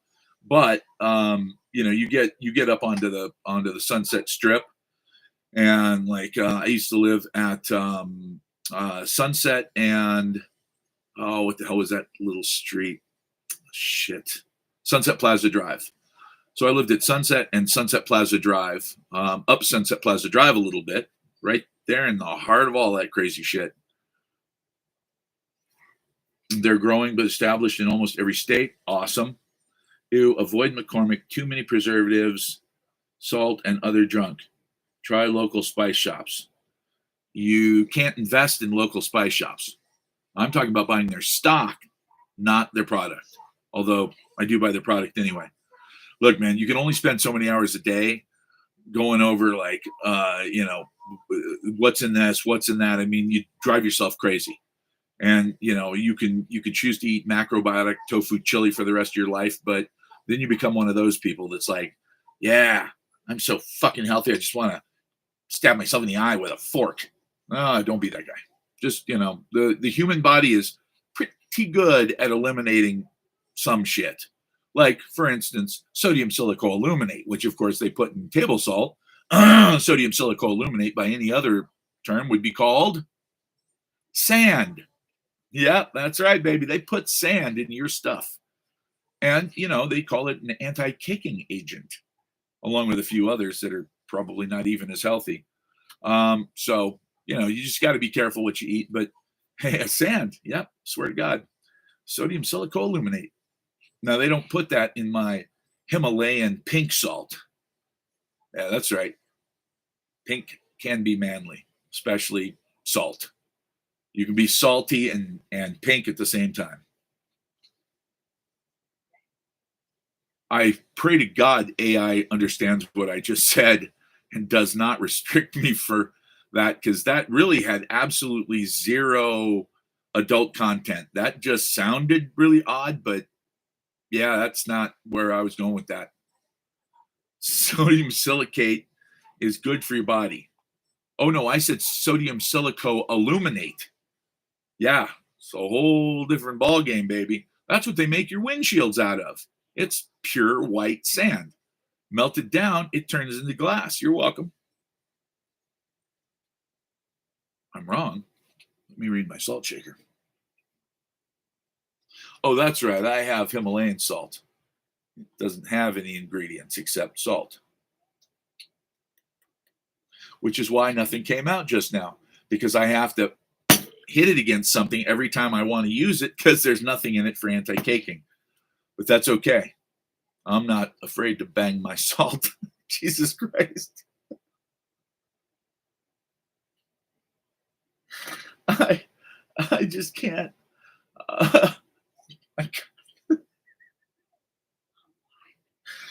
What the fuck is wrong with me? Oh, that was Yeah, I'm a financial genius. I'm just a complete fucking idiot the other 99.99% of the time. Woo! So I think that kind of wraps it up, right? I mean, after, yeah, right. The AI is like, what? Can we back to puts and calls real quick? Yes, yes, I'm done banging my salt for the night. Let's get back to something serious. What do you want to know? Puts and calls. Calls, it's going up. Puts, it's going down. I better. You're done doing what? Yeah, it's what you heard. You heard what I said. I don't have any anti-caking in my. Oh, I can hear it now. It's like a little baby rattlesnake in there. Okay, puts and calls. What is it a good career move? Oh shit. As far as buying puts and calls on an IPO, well, it depends on where you're at. First of all, you can't. Um, wow. Well, I'll tell you what the AI thought of that joke. Moon Monster just said, "You're a smart guy," and they censored the comment. AI said, no. You don't get to say he's a smart guy. That's not going to happen. So I can still see it though. So I read it out loud. So, hey, AI, bite my ass. Yeah. First of all, if it just went IPO, are you able to do options on it? That's the first question, because if it's NASDAQ, then that's probably okay. If it's NASDAQ pink sheets, or OTC market, as they used to call it, the over-the-counter market, it could be, if it's 0.06 cents per share and rising, that you're not buying puts and calls on that. It's got to be a fairly major market first. But again, puts and calls are simply a multiplier. So if you think the stock's going up and you're buying calls, you're saying, hey, look, I think it's going up. And somebody's writing those calls saying, no, that's a bullshit company. It's going down. So you got to find somebody who's going to write those options, first of all. And again, you can also make money by writing options yourself. If you know, and again, insider trading is different than you think. Knowing something about your company, knowing that your company's doing well, and acting on that information is not illegal. Telling other people to act on it is illegal. You, as an employee, can go, wow, man, things are really starting to kick ass around here. You know what? Shit, that's right. We were talking about getting that contract. We must have gotten the contract. All right, I'm in. Like, before anybody else even sees all this shit going on in the warehouse here, I'm in. That's not illegal. You're buying something that you know about. If you go and tell someone else who's not in the company that, hey, I know something, we got a contract. If you're not a senator or a congressman, then it's insider trading. If you are one of those, you can do whatever the hell you want. Apparently, they have a completely different set of laws than we do. Don't get me started on that. So yeah, bottom line is, you got to find out more about the company first. What the stock's at, what the total market cap is, who's writing these things. But if you know it's going to go up and you want to write some puts and sell puts to some idiot who thinks it's going to go down, make sure you know something he doesn't know. Something happened to your life. Yes. I figured out that God loves me more than everybody else. And the reason I say that is because I entertain him. Nancy Pelosi. Oh God, that's a woman right there. That's a woman. Yeah, that's what I've been told. Her husband is something else too. Wow, can you imagine those dinners, just the two of them sitting over candlelight? What'd you do today? Oh, I forced the president to step down. What'd you do? Oh, I acted on your insider trading and I made us $150 million. Don't tell anybody. Oh, yeah, I always tell them we never talk. That's it. That's, I guarantee you, that's a conversation they're having. Had to restart.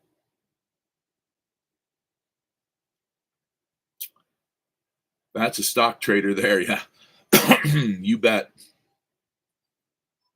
God, I hope not. I can't even, I don't want to visualize that. I was waiting for this conversation to come up. Well, I'm not really sure what that says about you as a person. You were waiting specifically for Nancy Pelosi's personal life to enter the fray. Huh. I'm not going to give it much thought. I just, just God forbid I figure out what it means. I might not recover. All right, so I'm gonna go eat meat, and the reason I say I'm gonna eat meat is because I can't have carbs. Although I did have some carbs the other day, and I started sweating. How weird is that? I ate bread on accident. I just didn't even think about it. It wasn't like an accident. I just wasn't thinking at all, and I just started eating this Italian bread in this Italian restaurant. Soaked it in the olive oil and the balsamic vinegar, and just started eating. I ate the whole fucking loaf. I was like, damn, this is so good. Why does this taste so good? Well, because I haven't had carbs in 3 weeks. Are you med rare guy? Med rare guy. Oh, medium rare. No, rare. Well, medium rare is okay, but I like rare. Italian bread is so good. Yeah, soak it in some really kick-ass olive oil and a little bit of reduced balsamic vinegar. It's the best damn thing ever. Medium rare, yes. Medium rare is okay. I like rare, but medium rare is okay too. And by the way, eat lots of hamburger. They realize that hamburger is the healthiest meat to eat. I know you're thinking, well, that's steak. No, eat hamburger because they grind up all the stuff that goes that normally you would cut off, like the fat and the tendons and gristle and all. They grind it all up so that you can actually, chew it and whatnot. Turns out all of that helps elevate tremendously the amount of collagen in your body. Yeah, it makes your skin look better. And by the way, it makes your tendons and your ligaments stronger as well. What? Who knew? Yeah, I had a guy who's one of the leading, he's one of these guys who all natural weightlifter slash physician who studies nutrition, and he said, I'm eating it 3 times a day, man. I'm going to eat it with everything from now on. I can't believe the effect this has had on me. I was like, okay, I'm in. From New Orleans, with Sean Payton and Drew Brees so much. What, you guys not winning? I played football, but I don't really watch football. I mean, I watched a summary, like a little recap of the Lions game, because I always root for the Lions because, well, look at Detroit. Free Bird. What the hell? They censored that. Nobody can read that, but it says, welcome to Holistics. Okay, but why did they censor welcome to Holistics? My stepmother was a hippie, and she used to feed me carob instead of chocolate. I forgive her. Do you think about Nancy when you process your meat? God, no. Otherwise, I would just turn around and toss it in the trash. Remind the audience how tall. 6'7". So I'm just over 2 meters tall, and I weigh, I think it's like 140 kilos. It's 289 pounds right now. So, yeah. Remember carob? It's a fucking curse. It's almost as bad. Oh, this just makes me angry to my core when I even think about this. Oatmeal raisin cookies. Yeah, those look like chocolate chips, don't they? I still have trust issues over that.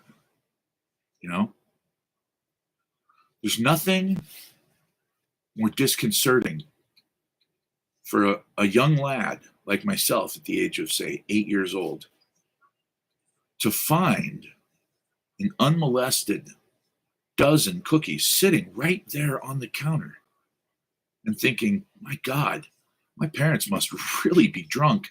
They left these out where I could see them. And if I can see them, they're mine. And I bit into them. And that day, my life changed. I became very cynical. I never forgave my parents either.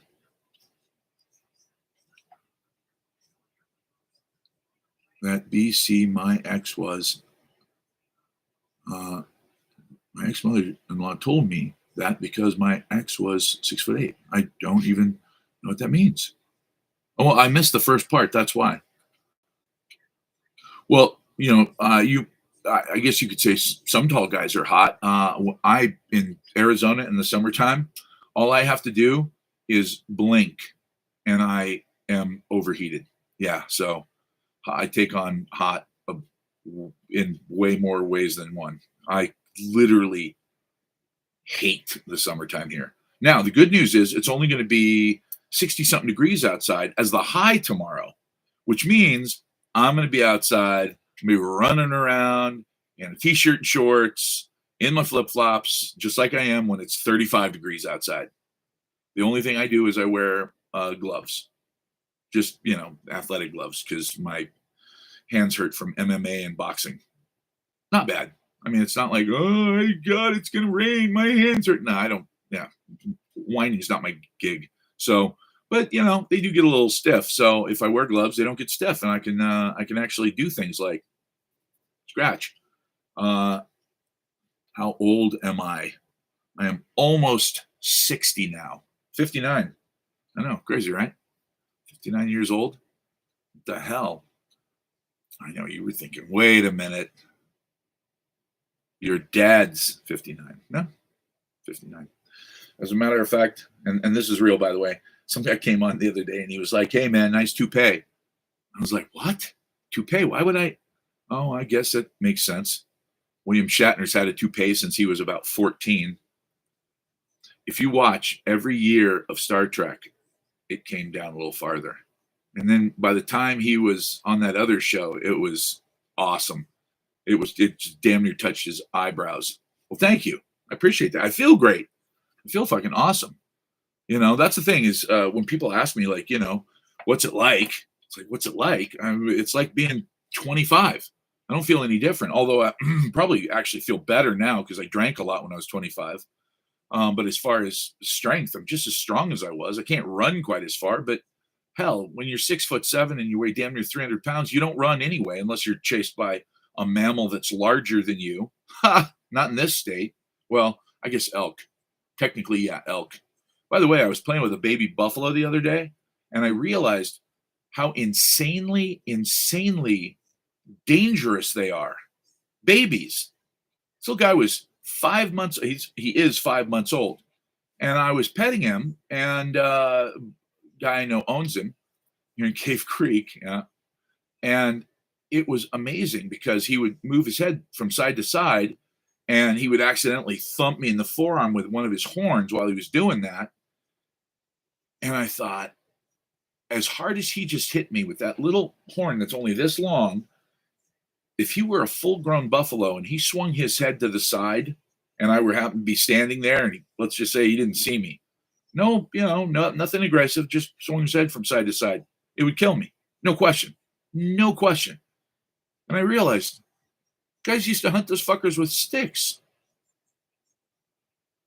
Kind of makes you feel like, yeah, they were pretty tough back then. It was a whole different breed. Well, everybody cares. If you don't have any gray, it means you're doing something right. Because I really didn't think I was ever going to have any gray. And yeah, oh, there it is. You see that? See a little bit? Yeah, it's there. It's starting to creep in. One of these days, it's going to be like this. I'm going to look like, what's his face? Glenn Beck. Whew, he turned all white. Just for men. I've tried it. I fucked it up royally. I didn't buy the right color. My hair was, and my eyebrows and everything were brown, basically, for Well, you can see the video. You can go back and look. There's a video where you're going to be flipping through and you're going to be like, damn, is that Bacon Corn-Fed's cousin, Nico Mastarakis? No, that's me not knowing that on a scale of 1 to 10, 10 is the lightest. So if you think, well, they're out of 10, but I'll just grab number 8 color. Don't.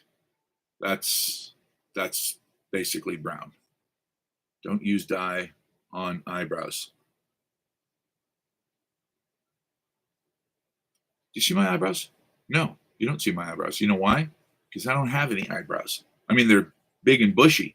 If they were black, I'd look like one of those crazy old men with the crazy eyebrows that come out like, out to here, but you can't see them because they're invisible.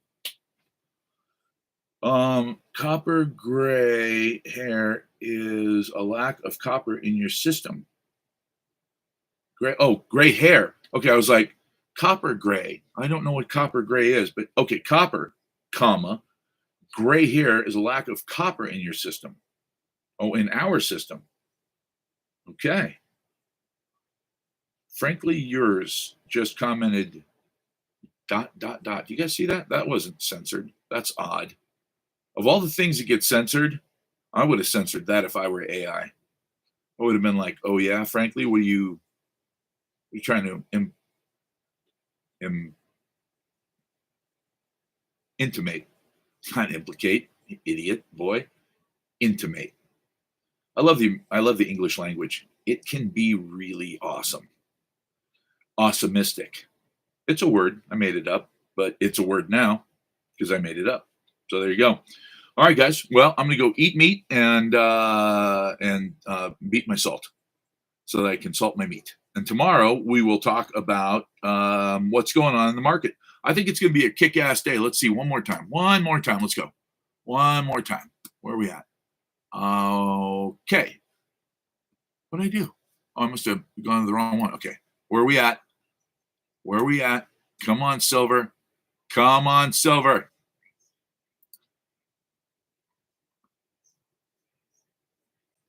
Okay. 32.18 and a half. But up 41 cents, 1.28% on the day. Not bad. Not bad. And I'm telling you right now, get ready. Fasten your seatbelts because silver is really going to rock it now. That court decision makes a huge difference. So give me a call if you can. Talk to you soon.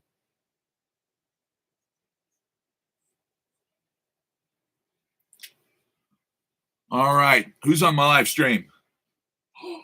I've got a couple people on my live stream. That's pretty badass. It was 42 by me today. 42 degrees. Oh, fuck. I wish it was 42. God, that would be awesome. I'd love 42 degrees. I'd take that all day. I'd even take that as a high. I wouldn't mind that as a high. 164 subscribers. That's right, David. I am getting it. I am getting some.